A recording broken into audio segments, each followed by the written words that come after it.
Assalamualaikum warahmatullahi wabarakatuh. Selamat siang semuanya.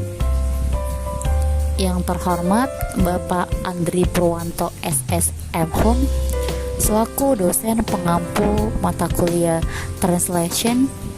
Perkenalkan, saya Nova Dwi Aryani dari kelompok 1 yang beranggotakan Stefani Ikhlas Putri, Denisa Dava Alfitri, Fitri Fatima.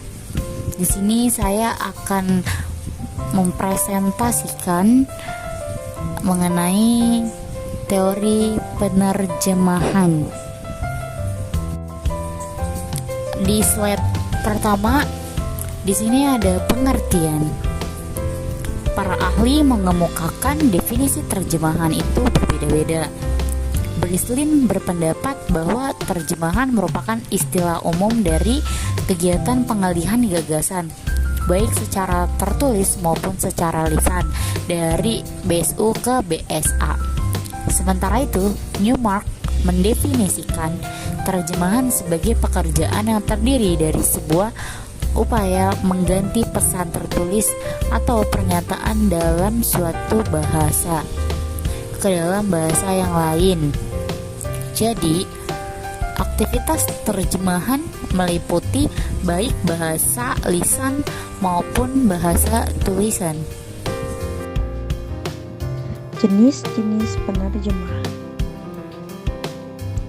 1. Penerjemahan kata demi kata atau word for word translation. Dilakukan dengan cara menerjemahkan kata demi kata dan membiarkan susunan kalimat seperti dalam TSU. Umumnya metode ini digunakan pada tahap pra-penerjemahan, pada penerjemahan teks yang sangat sukar atau antara dua bahasa yang sistem dan strukturnya sangat berjauhan. 2. Literal translation atau penerjemah harfiah. Konstruksi gramatika BSU diubah mendekati konstruksi gramatika BSA. Akan tetapi, kata-kata leksikal diterjemahkan kembali kata per kata di luar konteks. Sebagai proses penerjemahan awal ini menunjukkan masalah yang harus dipecahkan. Yang ketiga, terdapat faithful translation atau bisa disebut penerjemahan setia. Penerjemahan setia mencoba untuk mereproduksikan makna kontekstual yang tepat sesuai dengan aslinya. Dalam batasan struktur gramatika, penerjemahan setia berarti mentransfer istilah budaya dan mempertahankan perbedaan, dalam kurung menyimpan dari norma-norma BSA dalam terjemahannya. Metode ini mencoba untuk benar-benar setia pada maksud dan realisasi teks dari penulis dalam BSA. Poin yang keempat, terdapat semantic translation atau bisa disebut penerjemahan semantik. Terjemahan semantik berbeda dari terjemahan setia. Perbedaannya hanyalah sebatas memperhitungkan lebih jauh nilai estetika, yaitu keindahan dan kealamian isi dari teks BSU, yang mengorbankan makna yang sesuai sehingga tidak ada asonansi, permainan kata-kata atau pengulangan kata-kata di dalam versi yang telah selesai. Dan lagi, ini mungkinkah menerjemahkan istilah-istilah budaya yang kurang penting dengan istilah yang netral akan kebudayaan atau istilah budaya yang kurang penting dengan istilah yang netral atau kebudayaan atau istilah fungsional tapi tidak dengan kesetaraan budaya. Dan ini mungkin akan membuat konsen si kecil lainnya bagi pembaca. Poin kelima, adaptation, bisa disebut adaptasi. Metode ini adalah metode yang paling bebas dan dalam penerjemahan. Biasa digunakan untuk drama seperti komedi, puisi, tema, karakter, alur ceritanya tetap dipertahankan. Kebudayaan BSU dikonversikan ke dalam kebudayaan BSA. Lalu teksnya ditulis kembali.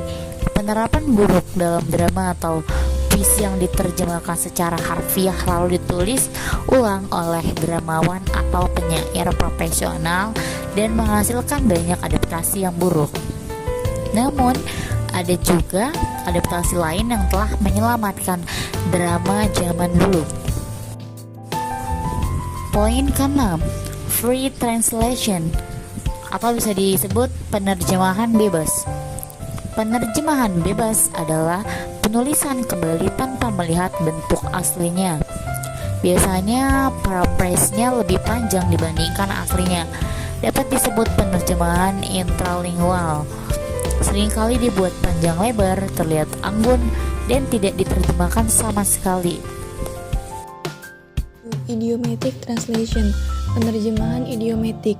Penerjemahan idiomatik memproduksi pesan dari BSU, akan tetapi terdapat penyimpangan nuansa makna karena mengutamakan kosakata dan idiom yang tidak ada di dalam BSU.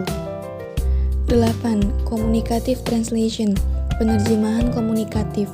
Penerjemahan komunikatif berusaha menyampaikan makna kontekstual dari BSU dengan sedemikian rupa, sehingga konten dan bahasanya dapat diterima dan dipahami oleh pembaca. Simpulan: hakikat penerjemahan adalah usaha pencarian padanan teks bahasa sumber dalam teks bahasa target dalam proses penerjemahan dengan menggunakan metode-metode yang sesuai.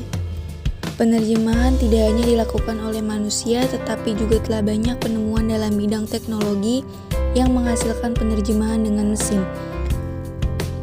Penerjemahan dengan menggunakan mesin salah satunya adalah dengan menggunakan mesin penerjemahan Google. Oke, sekian presentasi dari kelompok 1. Jika ada salah kata, mohon dimaklumi. Dan semoga presentasi dari kami materinya bermanfaat buat kalian semua. Wassalamualaikum warahmatullahi wabarakatuh.